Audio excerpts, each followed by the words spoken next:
Hey everyone, Dockwell here, and in today's video, I'm going to be going over Aghs Scepter. I'm going to show you what it does, how to use it, and when to buy it. So as usual, we'll start off talking about how it costs 4,200 gold, which is pretty expensive, but on the cheaper side of late game items that you're going to be keeping for the entire game. And it gives you 10 all attributes, 175 health, and 175 mana. And this is really not very good for the 4,200 gold that you're buying. But really, it just makes you a little bit tanky, as well as giving you the thing that you're honestly buying it for in the first place, and that is the passive ability upgrade, where it gives you an extra different ability that you don't otherwise have on your hero. And every single hero in the game has an Aghanim Scepter upgrade. And so you might be asking yourself, why am I making a video on Aghs specifically when it's an item that is really tailored to each specific hero? And that's because I wanted to give a general overview of what this does and actually categorize how to think about Aghs generally, because I think there are certain categories that we can put most heroes into, and we can think about it in this conceptual way rather than just every specific hero. And so because of that, I'm just going to jump right into the heroes and kind of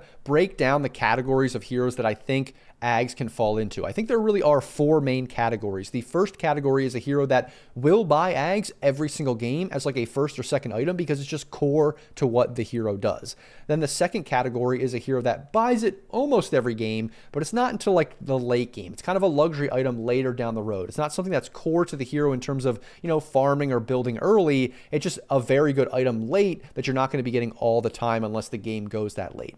Then the third category is a situational item where it is good, but sometimes you just don't want to spend the gold to get it, and so you're not really going to get it maybe until 60 minutes or maybe until you just don't have anything else to buy. And then the fourth and last category is a hero that almost never buys it because at this point it's just not a very good Aghs for that hero and it needs to get buffed or something or changed. Otherwise, you're almost never going to buy the Aghs Scepter. So in terms of the first category of hero that just buys it every single game, I would say Venge is like the perfect example of this hero is pretty much balanced around Aghs. I think it is probably the number one hero for Aghs in the entire game. Like if we were saying the number one hero where this hero is just completely dedicated to Aghs, and if you didn't have it, it would be a completely different hero or not a very good hero at all. I think Venge is like the perfect example of that. Although I also think something like Slark is another example where this hero is probably buying Aghs like second item almost every game. You can, not choose to buy it, but it's going to be rare that you're going to do that. That extra pounce is just so good, and the extra distance is so good that I think it is a mistake, and it is rare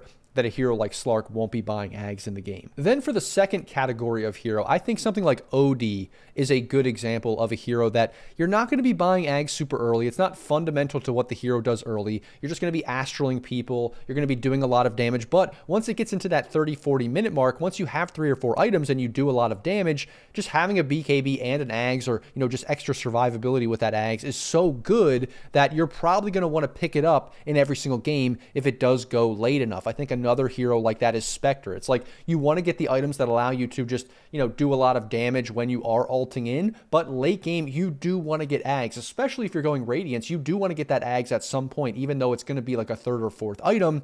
Having that Aghs is always great at some point in the game. And then for the third category of hero, I would say that Ursa is a very good example of a situational Aghs buyer, because Aghs is very good on the hero, but it's not always amazing. You don't always want to be spending your gold to get Aghs, because really what it does is it just makes you able to press your ultimate while you're stunned, and so it makes you more survivable. But sometimes you just don't feel like that's an issue. Maybe that's because the enemy doesn't really have many stuns, or maybe they only really have silences or roots or something like that, and you just have other ways to deal with it. Maybe BKB is really enough, and that's all you feel like you need. And so sometimes you're just not going to be buying that, or maybe you'll get it like ultra late game if you just have nothing else to spend your money on. But for the most part, you're not going to be buying it in those games. But then some games is just so good that you definitely need it, because otherwise you feel like you're just going to die. You're just going to get kited. You just have to have your Aghs, and that's almost like an alternative build to even buying BKB and stuff like that. So I think Ursa is a very good example, but there are other heroes that have that kind of situational Aghs,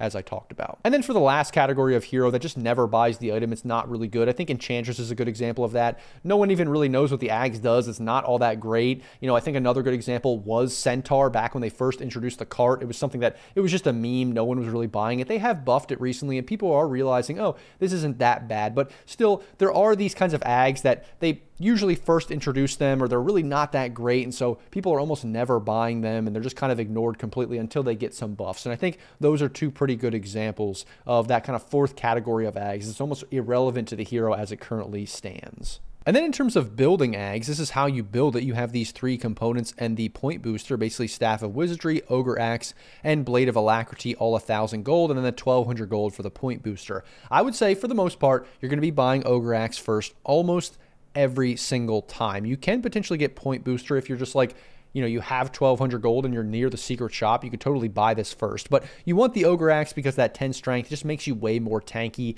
You're probably going to be buying the point booster next, one of these two, because that extra mana and health are good as well. So these are the first two items that you're going to be buying in almost every situation. And then you can buy the Blade of Alacrity if you want, if you're on a kind of carry or a hero that really wants that agility. And then the last thing you're going to buy is the Staff of Wizardry, pretty much in every single situation. Just intelligence is not that great, even for intelligence heroes. It's just not very important. So you're pretty much almost never going to be buying this as a first, second component. For the most part, Staff of Wizardry is going to be bought last. And then in terms of when to buy it, obviously that is hero specific, like I already talked about, but you can think about it in that same kind of way where I broke it down into those four categories. The same thing can be said of when you're actually buying it. Obviously, if it's a priority, like with Avenge, or let's say like an Earthshaker mid or off lane, you're probably buying Aghs first item or second item. You're probably rushing it as fast as possible because it's core to what that hero does. Then in other situations, you know, you're probably buying it later on in the game, so you're not going to be saving up early, and 4,200 gold becomes something that's not a big deal once you get to 40 minutes in the game or something like that. And then you have the niche, you know, this is good, but it's not great. A lot of times then you might even wait to get it with a Roche or something like that. And in a lot of those cases, that will be what you wait for into the 60-minute mark or something like that. But if you're rich, if you're like a TA and you already have, you know, all your slots filled, maybe you'll just go back for an Aghs Scepter, especially in those specific cases. I think if it's like that third category of you don't really buy it until super ultra late game, sometimes you will just save up the gold to buy all of these components and the blessing on top of that, which it's kind of funny that it's highlighting the Ench right now, but it basically allows you to just consume the Aghs, so you just have it as a passive buff and it's not taking up an item slot in your inventory. And sometimes late game, if it's good but you're super rich, you're just going to be buying all these components plus the blessing just to incorporate it into your hero and not really have to waste a slot, because it's that like 7th slot item that you're going to be going for. And then lastly, you know, if it's not an item that you're going to be buying on the hero because it's not good, I would say, you know, just get it from Roche, or unless it's like an 80-minute game and you just have nothing to spend your gold on, sure, maybe you can get it as a super late game item. And so that, everybody, is Aghs Scepter. I hope this video helped you understand the item a little more generally, although I know it is very specific to each hero and each build. But if you did like the video, as always, don't forget to like, comment, and subscribe. Thanks for watching, and I'll see you in the next video.